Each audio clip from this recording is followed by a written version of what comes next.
നമ്മുടെ കെ.എസ്. രാധാകൃഷ്ണൻ അവർകൾ പഴയ PSC ചെയർമാൻ്റെ ഒരു അഭിമുഖത്തിനെ സംബന്ധിച്ചൊരു വാർത്ത ഇന്ന് കാണാനിടയായി. അദ്ദേഹം വളരെ അളന്നു തൂക്കി കാച്ചി കുറുക്കി ചില വർത്തമാനങ്ങൾ പറഞ്ഞിരിക്കുന്നു. അതിലൊരു കാര്യം അദ്ദേഹം പറഞ്ഞിരിക്കുന്നത്, ക്രൈസ്തവ വോട്ട് പ്രതീക്ഷിച്ചതുപോലെ കിട്ടിയില്ല.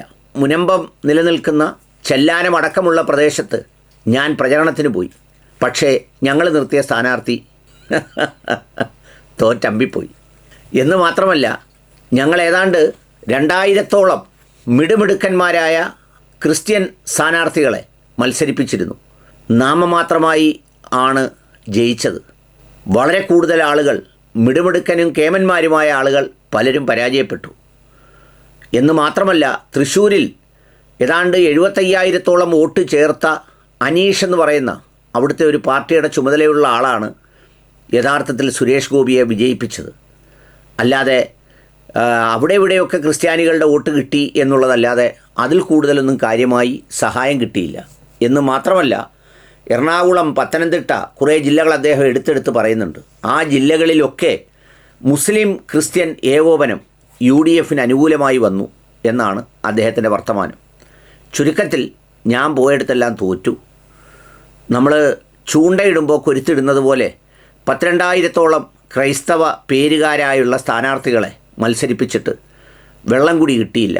ആ വെള്ളം കൂടി കിട്ടാതെ പോയതിൽ നമ്മുടെ ഈരാറ്റുപേട്ടയിലെ അരുവിത്തറയുണ്ട്, പിന്നെ നമ്മുടെ സെൻറ്റ് റീത്താസ് സ്കൂളിൻ്റെ പ്രസിഡൻ്റ് ഉണ്ട്, PTA പ്രസിഡൻറ്റ് അടക്കമുള്ള ആളുകളൊക്കെ ഉണ്ട്.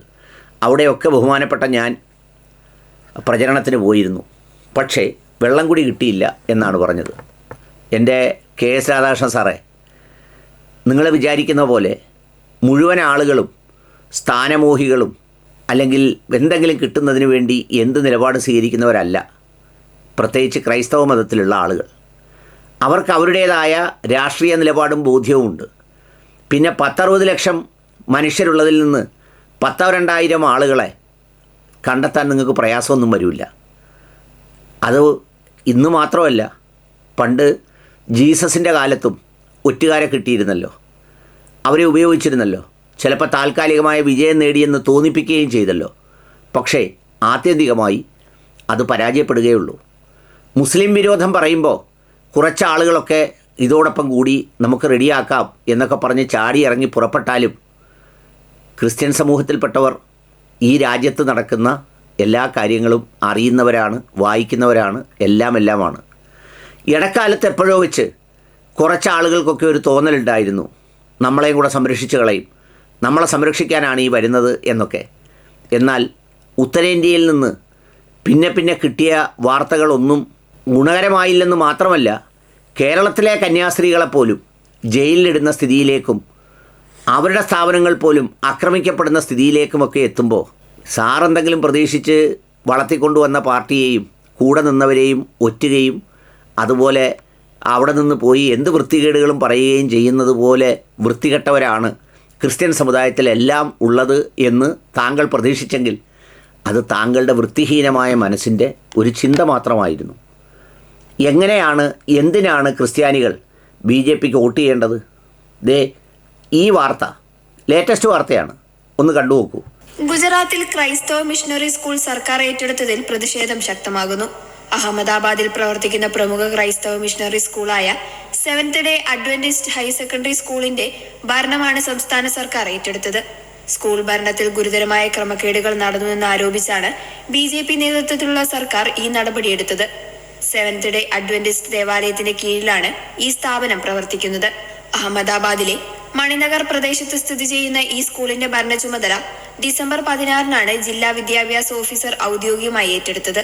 കഴിഞ്ഞ ഓഗസ്റ്റ് 19-ന് സ്കൂൾ പരിസരത്തിന് പുറത്തു വെച്ച് ഒരു വിദ്യാർത്ഥി മറ്റൊരു വിദ്യാർത്ഥിയെ കുത്തിക്കൊലപ്പെടുത്തിയ ദൗർഭാഗ്യകരമായ സംഭവത്തെ തുടർന്ന് സർക്കാർ പ്രത്യേക അന്വേഷണം പ്രഖ്യാപിച്ചിരുന്നു. ഈ അന്വേഷണ റിപ്പോർട്ടിന്റെ അടിസ്ഥാനത്തിലാണ് ഇപ്പോഴത്തെ നീക്കം. പുസ്തകങ്ങൾ, യൂണിഫോം എന്നിവയുടെ വിൽപ്പനയിലൂടെ മാനേജ്മെന്റ് അമിത ലാഭം ഉണ്ടാക്കുന്നുവെന്നും ഇത് വിദ്യാഭ്യാസ നിയമങ്ങൾക്ക് വിരുദ്ധമാണെന്നും സർക്കാർ വാദിക്കുന്നു. മതിയായ അനുമതിയില്ലാതെ സ്കൂളിൽ രാവിലെയും വൈകുന്നേരവുമായി ഷിഫ്റ്റ് അടിസ്ഥാനത്തിൽ ക്ലാസുകൾ നടത്തുന്നു എന്നിവയാണ് സർക്കാർ ഉന്നയിക്കുന്ന ആരോപണങ്ങൾ. സർക്കാരിന്റെ ആരോപണങ്ങൾ സ്കൂൾ ഹെഡ് മിസ്ട്രസ് മയൂരിക പട്ടേൽ പൂർണ്ണമായി നിഷേധിച്ചു. 46 വർഷത്തെ പ്രവർത്തന പാരമ്പര്യമുള്ള സ്കൂൾ എല്ലാ സർക്കാർ മാനദണ്ഡങ്ങളും പാലിച്ചാണ് പ്രവർത്തിക്കുന്നതെന്നും ഗുജറാത്ത് ഹൈക്കോടതിയിൽ ഈ തീരുമാനത്തെ ചോദ്യം ചെയ്യുമെന്നും അവർ വ്യക്തമാക്കി. ICSE അഫിലിയേഷൻ ലഭ്യമാകണമെങ്കിൽ സർക്കാരിന്റെ എല്ലാ നിബന്ധനകളും പാലിക്കേണ്ടതുണ്ട്. ഇത്രയും കാലം നിയമപരമായി പ്രവർത്തിച്ച സ്കൂൾ പെട്ടെന്ന് എങ്ങനെയാണ് നിയമവിരുദ്ധമാകുക എന്ന് ഹെഡ്മിസ്ട്രസ് ചോദിക്കുന്നു. മനുഷ്യാവകാശ പ്രവർത്തകനായ ഫാദർ സെഡ്രിക് പ്രകാശ് ഉൾപ്പെടെയുള്ള ക്രൈസ്തവ നേതാക്കൾ സർക്കാരിന്റെ ഈ നടപടിയെ ശക്തമായി അപലപിച്ചു. ഒരു വിദ്യാലയത്തിൽ നടന്ന ദൗർഭാഗ്യകരമായ സംഭവത്തെ വർഗീയവൽക്കരിക്കാനും ന്യൂനപക്ഷ സ്ഥാപനങ്ങളെ തകർക്കാനുമുള്ള ബോധപൂർവമായ ശ്രമത്തിന്റെ ഭാഗമാണിത്. 1979 കേവലം 18 വിദ്യാർത്ഥികളുമായി ആരംഭിച്ച ഈ വിദ്യാലയത്തിൽ ഇന്ന് 11,000-ലധികം വിദ്യാർത്ഥികൾ പഠിക്കുന്നുണ്ട്.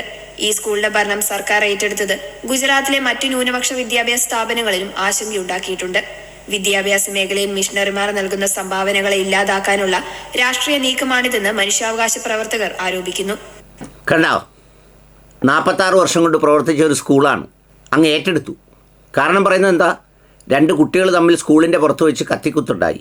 ചിലപ്പോൾ കുത്തുകൊണ്ട് മരിച്ച ആൾ ഏതെങ്കിലും പ്രത്യേക സമുദായത്തിൽപ്പെട്ടവരായിരിക്കും, വിഭാഗത്തിൽപ്പെട്ടവർ. എന്തായാലും മുസ്ലിം ആവുകയില്ല. ആ കാരണം ചൂണ്ടിക്കാട്ടി അന്വേഷണം നടത്തിയപ്പോൾ യൂണിഫോമിൽ അമിത ലാഭം എടുക്കുന്നു, പുസ്തകം വിൽക്കുന്നതിൽ അമിത ലാഭം എടുക്കുന്നു. അതുകൊണ്ട് സ്കൂൾ അങ്ങ് ഏറ്റെടുത്തു. നോക്കണം, ഇതാണ് ഗുജറാത്ത് മോഡൽ. നമ്മുടെ സെൻറ് റീത്ത സ്കൂളിലെ മാഡം കൂടി അറിയണം, അവർക്ക് പിന്തുണ പ്രഖ്യാപിച്ചവർ കൂടി അറിയണം. എന്നിട്ടാണ് അവിടെ ഷോൺ ജോർജ് ഓടിയെത്തി BJPക്കാർ സഹായവുമായി വന്നു. അതിനുവേണ്ടി വന്ന ഷോൺ ജോർജിന് പ്രത്യേകം അഭിനന്ദനം അർഹിക്കുന്നു എന്നൊക്കെ പറഞ്ഞില്ലേ നമ്മുടെ അവിടുത്തെ പ്രിൻസി. അതൊക്കെ ഇവിടേ ഉള്ളൂ. ഇവിടം വിട്ടാൽ ഇതല്ല സ്ഥിതി. ഒരു സ്കൂൾ അങ്ങ് എടുത്തുകൊണ്ട് പോവുക, സങ്കല്പിക്കാൻ പറ്റുമോ? Doctor KS Radhakrishnan. യാഥാർത്ഥ്യമാണിത്. എന്താ അവിടെയും ഇവിടെയും തമ്മിലുള്ള വ്യത്യാസം? അവിടെയും ന്യൂനപക്ഷ സ്ഥാപനങ്ങളും ഭരണഘടനാ സ്ഥാപനങ്ങളും വകുപ്പും കോടതിയും എല്ലാം ഉണ്ട്, അതിൻ്റെ മുന്നിലായി നടക്കുന്നത്. പക്ഷേ കേരളമെന്ന് പറയുന്ന ഇവിടെ നിങ്ങൾക്ക് സമ്പൂർണ്ണ അധികാരം കിട്ടുന്നില്ല എന്നത് മാത്രമാണ് തടസ്സം. അങ്ങനെ ഏറ്റെടുക്കുമ്പോൾ ഇതേ രാധാകൃഷ്ണൻ തന്നെ ഇരുന്നതിൻ്റെ ന്യായങ്ങൾ പറയാനും ന്യായീകരിക്കാനും കിട്ടിയെന്ന് വരും. തീർന്നില്ല. ഇതൊന്നും ജിഹാദി ചാനലിൽ വന്നതല്ല. ദേ അടുത്ത വാർത്ത, അതും ഗുഡ്നസ് TVയുടേതാണ്. ക്രിസ്തുമസ് ആഘോഷിക്കരുതെന്ന് ഹിന്ദുക്കളോട് ആഹ്വാനം ചെയ്ത് വിശ്വ ഹിന്ദു പരിഷത്ത്. സ്കൂളുകളിൽ ക്രിസ്തുമസ് അലങ്കാരങ്ങൾ പാടില്ല, ആശംസാ ബോർഡുകൾ തൂക്കരുത്, ക്രിസ്ത്യാനികളുടെ കടകളിൽ നിന്ന് സാധനങ്ങൾ വാങ്ങരുത് തുടങ്ങിയ നിർദ്ദേശങ്ങളും മുന്നോട്ട് വച്ചിട്ടുണ്ട്. ഇങ്ങനൊരു നിയമം ദുബായിലില്ല, മിഡിൽ ഈസ്റ്റിലെ ഒരുപാട് രാജ്യങ്ങളിലില്ല. രാജാവാണ് അവിടെ ഭരിക്കുന്നത്, പക്ഷേ അവിടെ ക്രിസ്തുമസ് ആഘോഷം നടത്താം, ക്രിസ്തുമസ് നടത്തുന്നുണ്ട്. പക്ഷേ ഇതാണ് നമ്മുടെ ഇന്ത്യയിലെ സ്ഥിതി. നോക്കൂ രാധാകൃഷ്ണൻ, അപ്പോൾ എങ്ങനെയാണ് ക്രിസ്ത്യാനി വോട്ട് ചെയ്യേണ്ടത്? നിങ്ങൾ 2000 ഒറ്റുകാരെ കണ്ടുപിടിച്ച് ഇതിൻ്റെ മുന്നിലേക്ക് നിർത്തിക്കൊടുത്താൽ ക്രിസ്ത്യൻ സമുദായം വോട്ട് ചെയ്യുമോ? ചെയ്യണോ? എന്തിന് ചെയ്യണം? ചിലപ്പോൾ നിങ്ങൾക്ക് സ്പോൺസേഡായിട്ട് കുറച്ച് കാസന്മാരെ കിട്ടും. അവർ പറയുന്നത് കേട്ടാൽ ക്രിസ്ത്യൻ സമുദായം വോട്ട് ചെയ്യുമോ? ചെയ്യൂല. അവരവർക്ക് നല്ല ബോധ്യമുണ്ട്. അതുകൊണ്ട് ക്രിസ്ത്യാനിയുടെയും മുസ്ലിമിൻ്റെയും ഒക്കെ വോട്ട് വേണമെന്നുണ്ടെങ്കിൽ, അവരും ഇന്ത്യയുടെ ജനാധിപത്യ പ്രക്രിയയുടെ ഭാഗമാണെന്ന് നിങ്ങൾ വിശ്വസിക്കുന്നുണ്ടെങ്കിൽ, അവർക്ക് ഈ രാജ്യത്ത് തുല്യ പൗരന്മാരായി ജീവിക്കാനുള്ള ജനാധിപത്യ അവകാശം നൽകണം. അവരെ സ്വത്തും അവരെ സമ്പത്തും അവരുടെ ജീവനും ഒക്കെ ഭീഷണിപ്പെടുത്തുന്ന ഭൂരിപക്ഷ അധികാരത്തിൻ്റെ ഹുങ്ക് ഉപേക്ഷിക്കണം. എങ്കിൽ മാത്രമേ കാര്യമുള്ളൂ. തൽക്കാലത്തേക്കൊരു ജയം, കുറച്ചു കാലത്തേക്കൊരു ഭരണം, അതിനപ്പുറത്തേക്കൊന്നും സാധ്യമാവില്ല.